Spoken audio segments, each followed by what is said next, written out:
Hey, if you're starting to feel a little disconnected from your angels and guides and starting to think that they are MIA, then check out this video.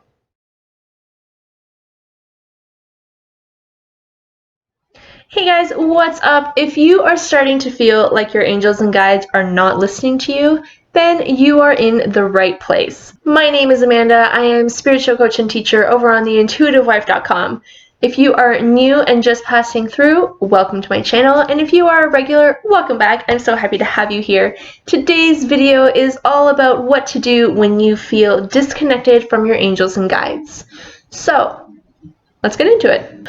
Alright, so maybe you're new to this whole thing of connecting to angels and guides, or maybe you've been doing it for a really long time and you're starting to notice that you're hearing crickets. Regardless of where you are on the journey and how much experience you have, it happens to all of us. So don't get discouraged, don't panic.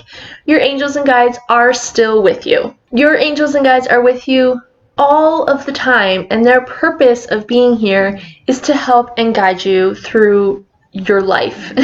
So please don't feel like you are asking for help and they are just ignoring you, because that is not the case. Here are a few reasons of why you may be feeling disconnected from your angels and guides or feeling like they may be distant. Alright, so reason number one is our ego. Good old ego. There are days where the ego is just in the driver's seat and it's just way too difficult to push it aside, but it is all part of the human experience, so do not feel discouraged. We all have those days. The thing with your ego taking over is that it makes it that much harder to connect to your angels and guides. And I noticed this way more in the beginning than I do now, but I still do have days like this. But in the beginning, I would call on my angels and guides, and all of a sudden this voice in my head would be like, why are you calling on angels and guides? Like, they don't exist. They're not going to help you. What are you doing? You're just hopping on this bandwagon.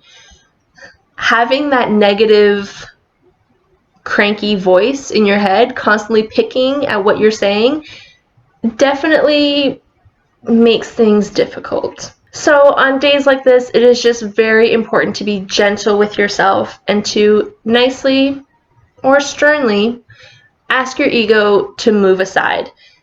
Take another deep breath, connect again to yourself, and then ask your angels and guides to come forward.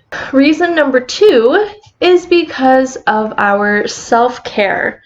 If we are not putting ourselves first, if we are constantly putting other people ahead of us, we're not taking good care of ourselves, we're not eating right, then there's a very good chance that we are not taking those few minutes to ourselves to just close your eyes and breathe, whether it's a short meditation or a short hot shower to just like push things out of our head. If we're not taking care of ourselves, we are not going to be grounded and centered, and it's going to be that much harder to connect with or receive messages from our angels and guides. And reason number three is that we have not released the expectation. So how many times have you called on your angels and guides and you need to know the answer like now? That's not always doable. Or maybe you have come to realize that you always receive messages in a certain way. Maybe you always hear the messages, and that could be whether it's the voice in your head or whether it is a song on the radio.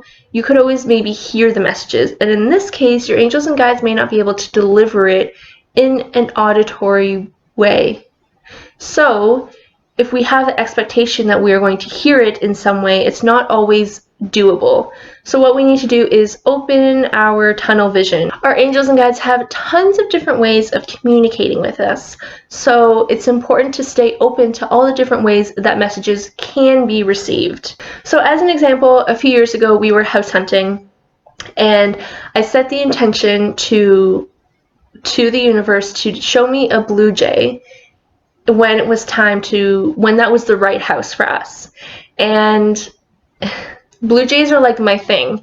If I'm having a bad day, or if I'm looking for a sign, or if I just want to know that I'm doing the right thing or on the right path or whatever, my message is a blue jay, always. So at the time, I hadn't really seen blue jays very often, so I knew that it would stand out to me so much if I saw a blue jay.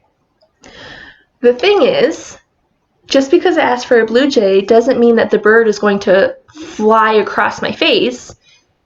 There are different ways of seeing a blue jay.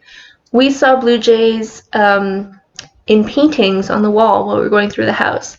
We saw little statues of blue jays. We saw little placemats that had a blue jay in it. We saw, I don't know what they're called. You know those glass plates that people put on display? We saw one of those with a blue jay. So if I was looking specifically for a physical bird to be in my face or fly across our path while we were driving to the house, then I would have been very disappointed, and I would have started to think that my angels and guides weren't listening to me, or that the house that was out there for us was never going to be found because there was never a bird hopping around on the grass. I needed to remain open to different ways to receiving the message. And yes, in this case, it was always visual. I would always have to see the bird. It's not like, I don't know, a band called the Blue Jays came on the radio when I pulled into the driveway. I don't even know if that's a thing.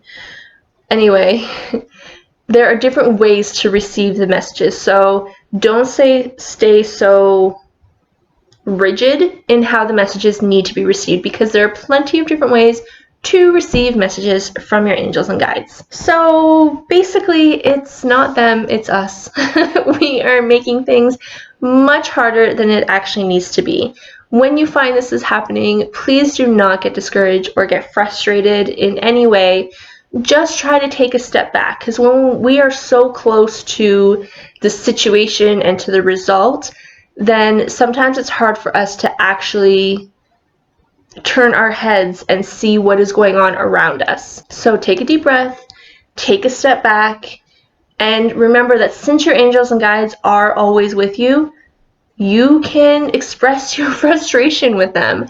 Tell them, I'm feeling like you're not hearing me, or I'm feeling like you're very distant from me, I'm feeling very disconnected. Let me know that you're here, or whatever. You can have that conversation with them, and they will answer you. Just get out of your own head first. Those are the 3 reasons I have for you of why you are feeling disconnected from your angels and guides: ego, terrible self-care, and expectation. So I'm very curious to know, let me know in the comments what you do when you're feeling disconnected from your angels and guides. Or if you have a specific symbol or thing that you always ask the universe or your guides to provide to you, similar to my blue jay, let me know in the comments. I'm super curious to know what that is. Also, if you're interested, be sure to head over to my Facebook group, The Spiritual Apprentice, where we talk about everything metaphysical, from past lives to Reiki to angels and guides to meditation, whatever, you name it, we talk about it in that group. If you haven't already, I would really appreciate if you hit like and subscribe to be notified of future videos. So until my next video, I will see you guys soon. Bye guys.